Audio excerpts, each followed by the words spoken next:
Welcome to DK Dinesh vlogs. இன்றைக்கி மயிலாடுதுறையில் வந்துட்டு நம்ம வந்துட்டு ஆற்றுல ரொம்ப வருஷமாக தண்ணி இல்லை அப்படின்னு ஏங்கிட்டு இருந்தோம்.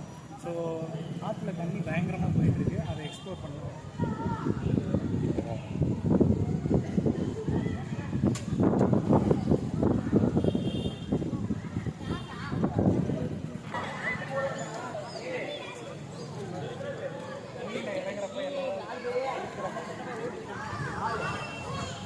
நம்ம கேமராமேன் பயப்படுறாரு ரொம்ப.